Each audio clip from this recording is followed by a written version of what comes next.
situation-based case studies. In situation-based case studies, you will be dealing with the problem solving. Secondly, the moral theories. Then you need to understand how to analyze the options with merits and demerits. Right? Then, on the other hand, if we move on to theme-based case studies, the understanding in depth is very, very crucial. Then you need to have that attitude and emotional intelligence, right? Then it's like similar to a short essay, sort of. So it will be delving into very depth analysis, right? So in situation-based case studies, it's more of a problem-solving approach, merit and demerits, with all the angles taken into consideration, all the dimensions you need to analyze, right? Then coming over to framework for solving case studies. So firstly, opening statement. In opening statement, you need to have that issue in very thoroughly in mind. Like what will be the ethical dilemma faced by the officer, and like address the larger issues at hand. Then actual ethical dilemma faced by decision maker. Keep it short and meaningful.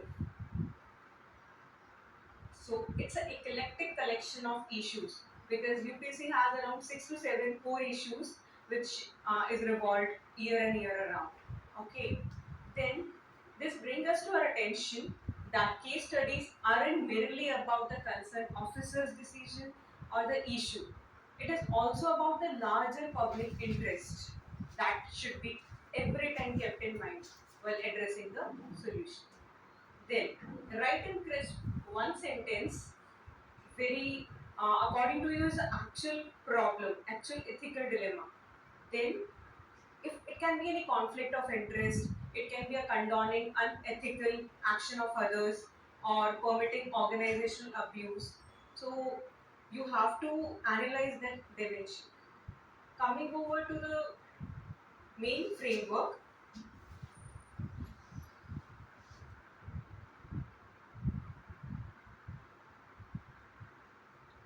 So in mainframe, the merits and demerits from point of view of what's good and what's bad for society that you need to analyze.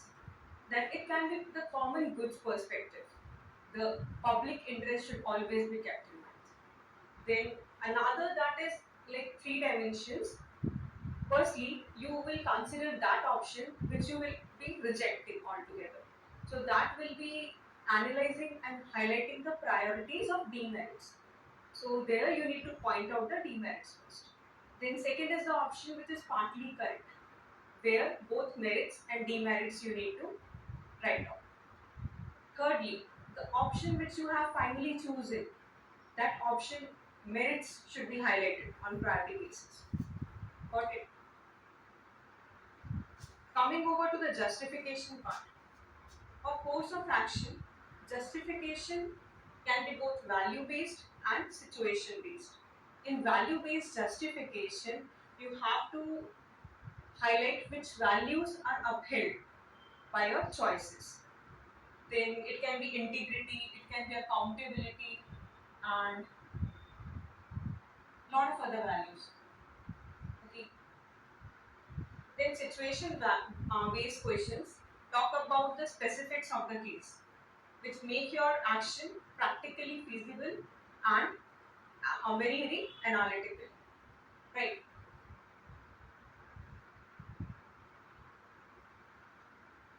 In concluding remarks, you need to summarize the course of action in a very precise manner and just have an analytical perspective. Think of long-term solution, right? In that case, ethical or moral dilemmas are not comfortable experience for officer. So you need to have that approach that your ethical dilemma should be helpful for even the future officers who will be tackling the same dilemma which was experienced earlier. So your dilemma should be addressed in very accurate manner in long-term basis. Okay, one can advise changes in departmental protocols, adding clause subclause, then having already some standard operating procedures, then or other similar suggestions can also be provided, right? Then you need to think like it's 125 marks and you have to fetch out the maximum marks, right? Mostly 5 case studies around 20 marks. So you should be very accurate in your addressing the points in priority basis. So now coming over to the approaches for solving case studies. First approach is SWOT analysis. It's like strength, weakness, opportunities, threats. Every case study will pose specific strengths of the decision maker. Some threats will also be posed where you will be having that connecting those weak links and then addressing them, then attacking them, right? So it's used to evaluate the course of action. It's like assessing the current as well as future internal and external factors.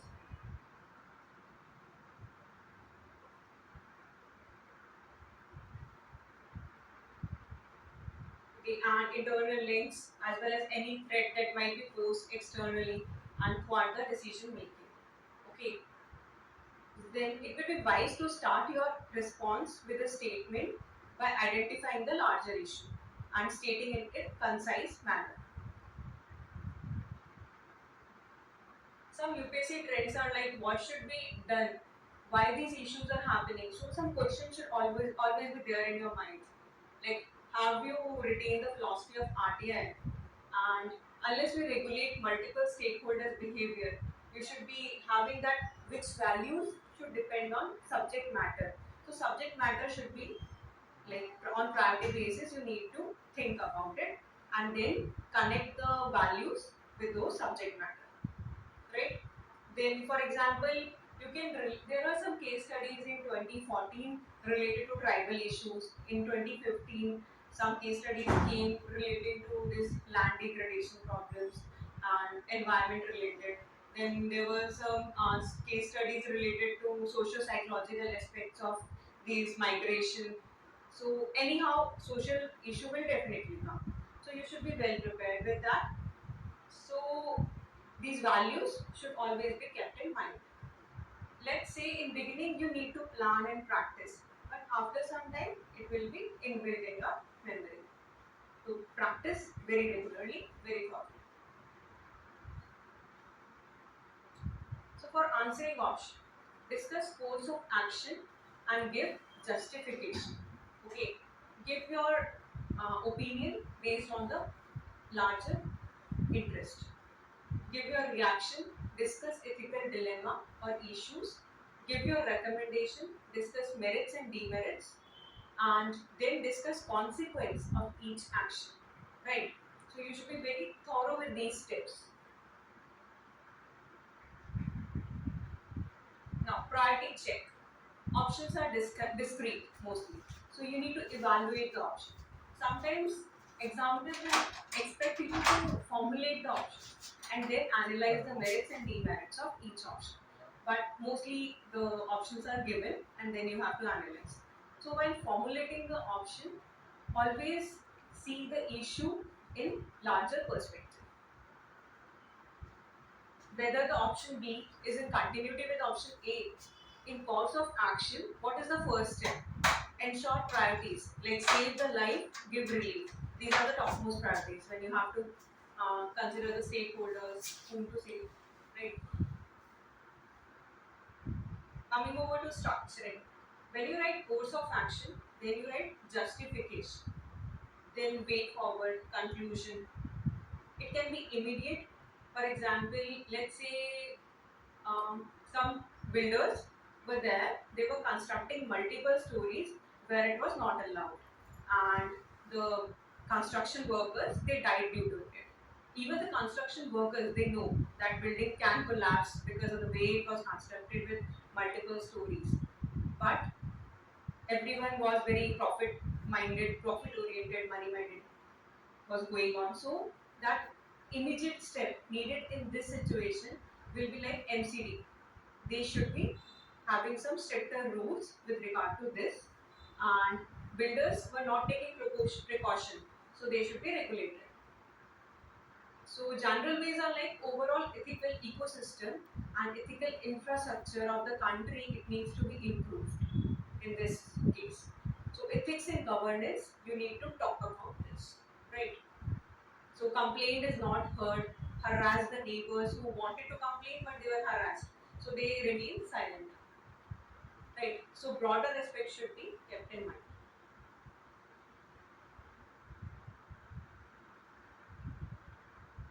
Then points to be noted. Like options should be appropriate, even if it is wrong. It should be very appropriate. Since issue is not directly related to department, no action will be taken. But see, suppose you are working as a BDO and corruption is going on in department, but it is not directly related to your department. So that office is not in your jurisdiction, but you were told that what you should do. Now, what is inappropriate option here? Is like government is encouraging the whistleblowers, and whether most appropriate should be like even if negative consequence will be there, I will take action on this, even if it is not in my jurisdiction, but I will take certain action. Evaluate anything mechanical should be avoided. Right? Choosing most appropriate option, be decisive and choose one. In ethics, there is no perfect stance. There is no perfect all stance. Right? So you need to be appropriate. Coming over to the pestle approach. Some case studies they require you to analyze in broad dimension, political, economical, social, international, technological. So you need to open those dimensions and then address it. So like in political stability will be there, government policy, corruption, tax policy, trade restriction, labor laws. You need to address these issues holistically. Economic growth, exchange rate, interest rate, unemployment rate. So you need to be mindful of these issues and put them. In social, it can be population growth rate, age distribution, safety emphasis, lifestyle attitudes, cultural barriers, right? Then in technological, it can be automation, robotics, and a lot of like scenarios of research and development. Environmental changes will be there, weather or climate change. In legal issues, it will be discrimination, antitrust, corruption issues, these consumer protection laws, and these discrimination related laws.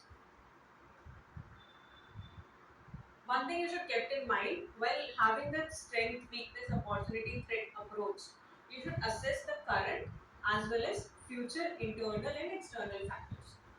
And better use in situation-based case studies. This approach helpful in writing meaningful opening and concluding remarks.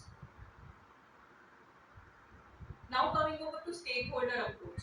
There are a lot of stakeholders like dominant stakeholder, dormant stakeholder, definite stakeholder, discretionary stakeholder. Then there will be like some stakeholders who are having the legitimacy, they are having power, but they are not having any urgency. Let's say for example, celebrities.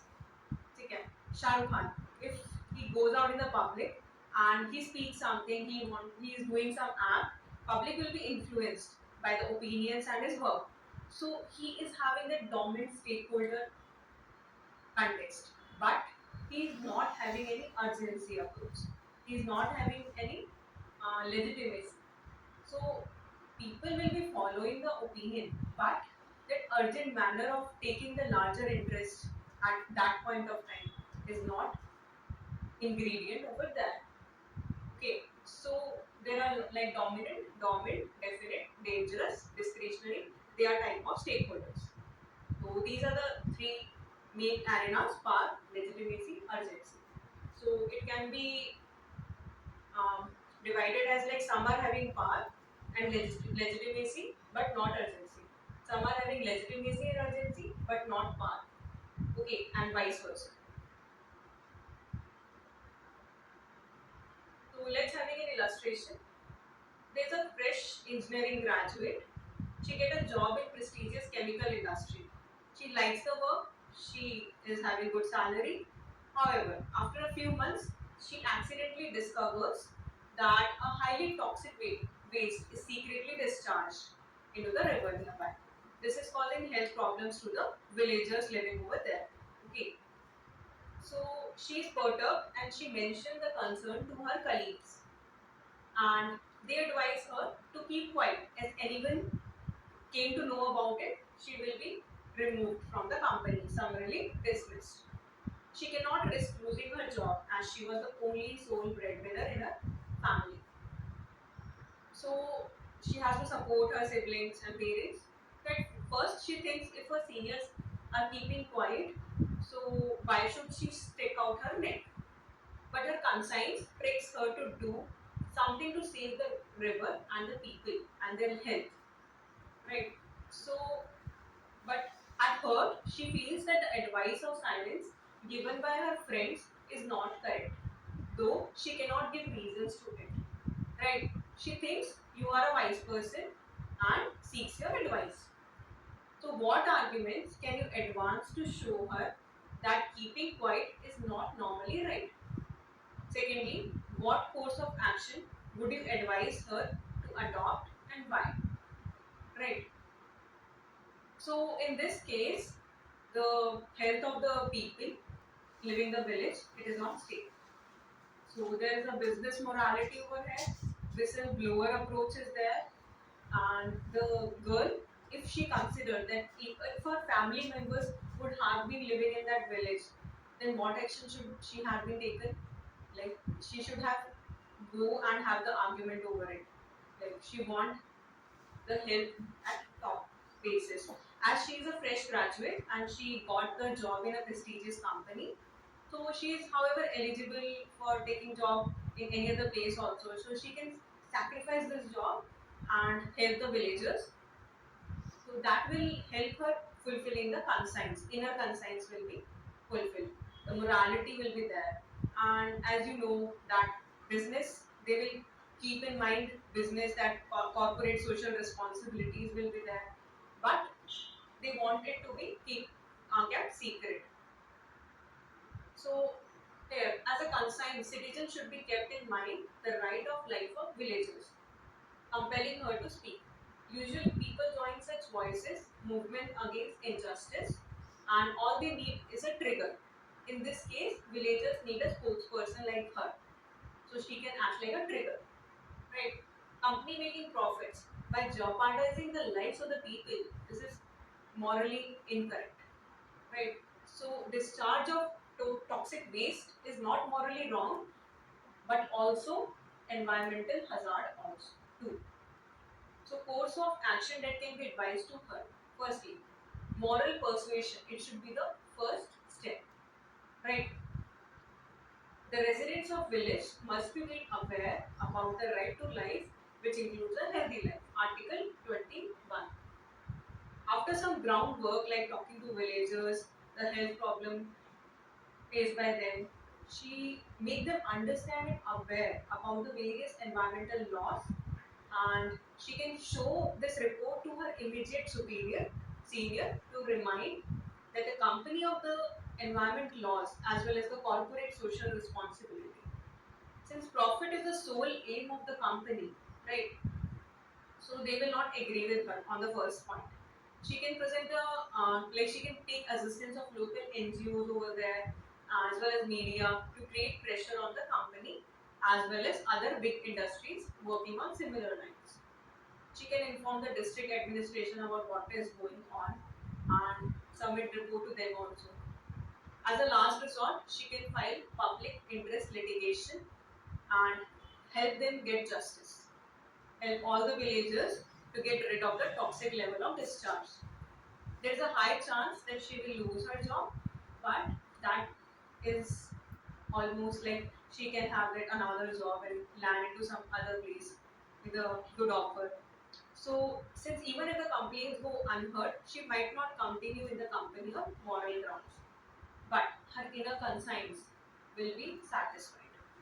And throughout her life, she won't be having any guilt that she didn't took the step to save the life of villagers. Right. So that's it for today. We'll deal with the section A in our next class. Thank you.